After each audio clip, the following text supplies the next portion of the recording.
l'invité du jour sur Alkouma FM 107.0.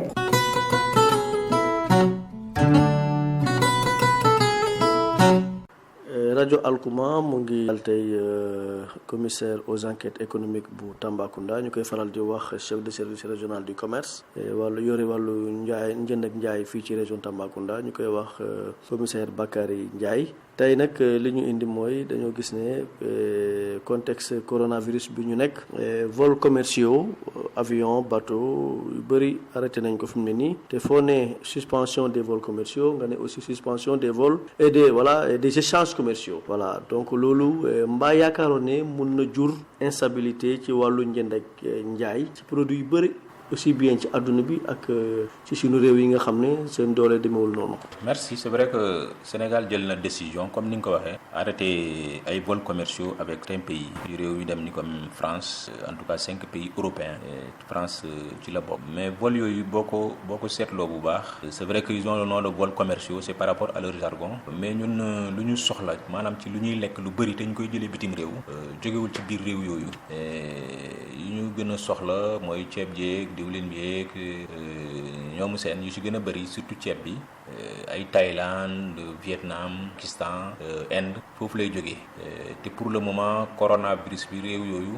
laalagu leen laal yu métti en tout cas tëjaguñ seen frontière par rapport ak yeneen réew yi. commerce bi aussi léegi fàtte naa ko wax ci version wolof bi mais tamit du am solo la léeg-léeg du jar nit ki di déplacé wu pour dem jënd marchandise am mën na toog Dakar fii jënd marchandise Vietnam wala mu jënd ko Pakistan marchandise bi ñëw fekk si ko fii parce que tàmm na ko am na ay relation am na ay connaissance foofu ñu koy mën a charger le bateau pour mu ñëw te moom du aaju mu déplacé donc loolu aussi c'est important pour nit ñi xam marchandise yi aussi li koy indi souvent du avion du indi marchandise avion ay nit lay indi ak seen ay bagages loolu aussi c'est important lu ci des bateau moo koy indi waaw li ngay gis ñuy consommer ci ceeb ak yeneen yëpp bateau moo koy indi te bateau yi fu mu nekk nii tereeguñu leen voilà loolu aussi je pense que na solo pour ñu souligner ko nit ñi léegi ndax tant que réew yooyu amul jafe-jafe bu mag ci seen production je pense que indi ko du nekk jafe-jafe mu ngi tàmbali su fekkee ñoom seen production dem na bu doyatu leen foofu lay jafe-jafe du mën a ñëwee voilà mais tant que ñoom je pense que su ngi produire Sénégal dina am les moyens pour mën ko dem jëli indi ko loolu amoon na bi lu mën a nekk léegi na ñaan yàlla rek feebar bi yàlla yemale ko fi sinon bu ko fi yemalewu luy am suba kooku moom rek a xam yàlla rek a xam waaw mais situation bu ma lay wax nii tey nii pour le moment Sénégal amagul problème ci wàllu provisionnement marché voilà maanaam lépp lu ñu soxla ci suñu dund pour le moment mu ngi suñu loxo. loolu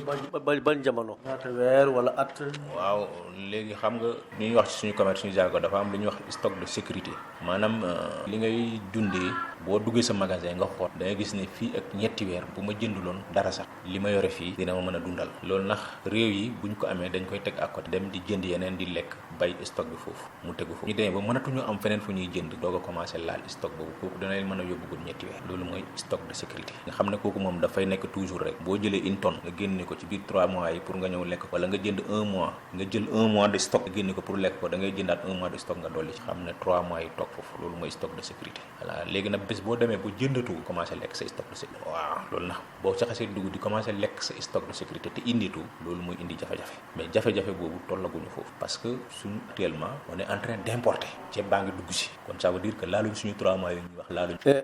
li may laaj mooy Sénégal fii gis nañ ne dañuy importer blé moo ñu permettre ñu defar mburu importer ceeb wax nga ko léegi mais on importer aussi ay produits laitiers ak ay produits pétroliers kon yaakaar nga ne au niveau local fii ba 3 mois daal consommateur sénégalais daal mën na bañ a tiit. waaw loolu am la c'est vrai que produits yooyu yu bëri dañ koy jëlee bitim réew moo tax aussi dama ciy profité rek pour suñu agriculture au moins ñu profité ci occasion yi aussi dooleel ko bu ñu wax ne rek ñu ngi lutter contre le coronavirus jël lépp xëpp ko ci santé fàtte yenn secteur vitaux yu mel ni agriculture amoon na bi lu am solo la ci xeex bi foog naa santé bi ak agriculture bi la ñu gën a war a mën a dooleel pour que lu ñuy lekk au moins ñu mën ko amal suñu bopp autosuffisance en riz bu ñu doon wax xam nga tey yaa ngi gis njëriñ fu mu nekk nii commencé ngaa tiit suba est-ce que dina am ceeb wala du ma fekkoon li nga doon béy ndax ngay dundee nga xam ne magasin yaa ngi fees gañ fii ak 1 an soxlaatoo ba ngay bayaat ba beneen kii bi di ñor soxlaatoo ceeb pour dem jik bitim ko nga doo am inquiétude voilà foofu ndax loolu mooy njëriñam voilà gis nañ ne loolu mooy njëriñ bi sur les produits pétroliers aussi foofu tamit dama siy ñëwaat produits pétroliers yi am na ñoo xam ne dañuy poser des inquiétudes pour dire que est-ce que produit du ñu yokk pétrole. Man amoon avis ci sama analyse bu gàtt bi ma def rek yaakaaruma ko. lu tax yaakaaruma ko d'abord boo constaté pétrole bi am na ci biir semaine bi rek wala ci biir semaine bële passé presque 30% de baisse. lu indi baisse boobu mooy organisation pays producteurs de pétrole yooyu ak Russie ñoom ñoo jubaloon ci kaddu est-ce que dañuy yokk njëg bi wala parce que njëg bi mu ngi dépendre ci production bi voilà léegi ñoom il fallait que je tombe d'accord pour jubóo est-ce que production bi dañ koy war a wàññi ndax buñ ko wàññee njëg bi yokk mais jubóowuñ ci kaddu bon je pense que am na réew bu ci beru dem wàcc affaire bi considérablement ci en tout cas yokk production bu mu yokkee production njëg yi tendance boobu waxuma dina continuer wala du continuer mais foofu taxul sax may wax li gën a tax may wax mooy boo ko xoolee augmentation prix mu ngi dépendre ci demande bi ci consommation bu fekkee économie bi doole day wàññeeku di dem bu fekkee ay vols commerciaux yi ñuy wax ni ci avions yi nekk léegi dañ ko wàññi déplacement yi dañ koy wàññi da ngay dal di gis ni que consommation pétrole tamit day wàññeeku donc consommation pétrole wàññeeku li économiste di wax toutes choses égales par ailleurs s'il y a pas d'autres facteurs forcément boo moytul prix bi day wàññeeku voilà dina fekk monde bi dootul amaat xaalis bu muy attan pour dem jënd ji pétrole te ñoom ñuy jaay pétrole dañoo soxla dund pétrole bi la ñuy dundi donc ñoom forcément dina toll foo xam ne ils seront obligés ñuy produire pour jaay seen produit donc moo tax ci wàllu yokk produits pétroliers yi bon jaaxlewuma ci lool quoi yaakaar naa ne daal boo moytul luy ñàkk la waxuma ndax mënta am mais mën na gis nañ ne démb sa wax naa la ko sànq ci kàllaamay nasaraan ay nit ñoo xam ne ñooy commencé dëndee ceeb bu bëri pour stocker ko parce que dañu ne mën na am pénurie ceeb am est-ce que du action yu mel noonu moo nar a déstabiliser en réalité les prix sur le marché parce que li ma la wax nii yow sa bopp nga ne defe naa en tant que commissaire aux enquêtes économiques war ngeen jot information yu mel noonu. waaw jot nañ information yi moo tax ma ne la yéen journalistes yi aussi am ngeen rôle boo xam ne bu am solo ngeen ay jouer ci situation mooy rôle dalalu xel nit ñi parce que tiital bi aussi jaru ko fi nga tiit ak nga ñàkk tiit mbir maa ngi fi mënatoo ko raw kon boo bëggee dund ci jàmm nga dalal sa xel je pense que c'est la meilleure solution léegi foog ne suba consommation du am ñëpp daw wutali boutique yi ku nekk ak selon sa moyen jënd ñaari saako ceeb jënd ñett wala jënd une tonne ñëw stocké ko sa kër day tax produit bi manqué ci marché bi te bu manqué ci marché bi dafay indi jaxase ci xel nit ñi ñu foog ne produit yi amul te loolu dina fekk commerçant yi créé wuñ ko mais consommateur bi ci boppam moo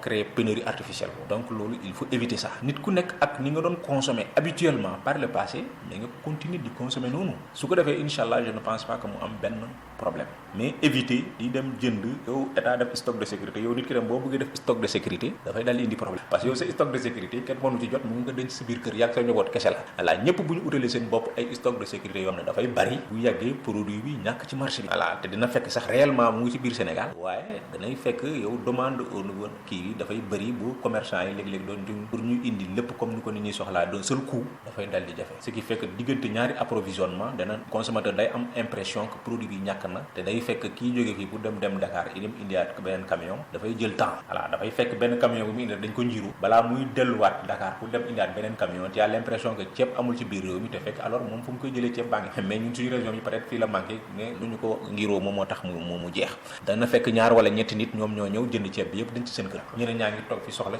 amuñu ko loolu comportement boo xam ne vraiment dañ ko war a éviter beneen produit aussi waxu naa la ko mooy gel hydroalcoolisé bi mooy ñuy raxasoo loxo yi nii pour éviter transmission bi kooku tamit fan yi am na ay problèmes yi ñu ci souligné woon nee nañ njëkk ñi dafa yokk aussi de façon considérable quoi je pense que constat boobu sax ça a été fait à Dakar ñu wàcc sur le terrain xool lañ ne produit bi manqué wul comme ni ñu ko foogee en tout cas ko soxla da nga ko mën a am ci marché bi deuxième point mooy sur le prix bi aussi constaté nañ ak lu ñu ci mënti wax yépp yokkute bi demewul noonu defal lañ situation direction fekk na sax moom ci boppam heureusement am na du mu laaj toon pour ñu bu leen ko envoyé tey ce matin je pense dëgg naa ministre du commerce je pense qu'on va vers fixation prix gel hydroproduits alcoolisés yi donc mesures yu ñuy jël dañuy ñëw au fur et à mesure que situation bi di présenté voilà tey bu ñu demee gis ne ceeb par exemple ñun dañoo yokk yóbbu ceeb bi ay prix yoo xamante ne état bi yaakaar ne normalul mais dañuy jël arrêté fixé ko voilà bu ñu jëlee beneen produit aussi ça va comme ça voilà. Donc service régional du commerce fii maa jël ngeen seen matuwaay contre le coronavirus. waaw gel hydroalcoolisé yi mu ngi ci buntu bi. voilà parce que pour le moment loolu lañ ci mën a def. joxe loxo tamit. non joxe loxo bi fu mu nekk nii moom sa service moom arrêté nañ ko quoi. voilà joxe loxo bi arrêté nañ. d'accord voilà pour wax aussi les denrées là fu ñu leen lay jëlee ba léegi produit yi manqué wul foofu. voilà donc loolu aussi lu faut que ñu dalal ci suñu xel xam ne fu ñu koy jëlee en tout cas boobu may wax ak yow nii manqué gul tant que manqué wul foofu rek yaakaaruma aussi fi mu manqué parce que ñoom aussi bu ñu ko amee dañ koy soxla jaay voilà ñoom te lu ñuy jaay ceeb bi dafa am feneen foo xam ne moom lañ koy dugal tamit amuñu intérêt di bañ a jaay ceeb boobu voilà comme ñun aussi nu ñu amee intérêt dem jënd ceeb bi ñoom tamit noonu la ñu amee intérêt jaay ceeb bi parce que ceeb bi dañ koy jaay am xaalis faj seen yeneen soxla donc je pense que réew yi comportement bu ñu am rek ñu demee ba sës lañ koy def mais tant que c'est suñu genre yu mel nii rek moom mooy tax ñu def ko en tout cas man de ma connaissance jusqu'à maintenant mosuma gis ay frontières ñu tëjee ko nii voilà. sa kaddu bu mujj est-ce que am nga message booy jagleel waa Tamba. waaw message dalal xel la rek nañu dalal seen xel xam ne feebar bi feebar la comme yëpp feebar yëpp am na pour man waxu feebar kii ni mu tuddi sax Ebola fekkoon nañu fi Ebola même bu fekkee Sénégal bari doon ci kii mais je pense que taux de mortalité bi ci Ebola la gën a élevé te loolu ñëw na fi ñu jàll ñu vaincre ko Guinée bi may suñu dëkkandoo Guinée yi su ma juumul presque rëy na fa 2000 personnes et quelques voilà te ñun tamit yàlla def na bu mu duggee Sénégal ba léegi bon am na ay cas mais dëggaguñ ay mort même si jamais cela devrait arriver qu'on soit préparé à ça xam ne yëf yi xel mu dal moo la ci mën a génnee waxuma naagu nax dafa wute voilà mais lépp lu ñu lay tere ci wàllu sanitaire waa santé lépp lu ñu la wax nga respecté ko lu ci des bàyyee ko loxo yàlla produit denrée de première nécessité yi aussi état bi dina ci def lu mu ci mën commencé na ko depuis comme feebar boo xam ne ndax suba xamoon luy monde bi di évoluer en tout cas situation yi fu mu toll rek mesures yi noonu la ñuy ñëwee ndànk-ndànk. jërëjëf commissaire.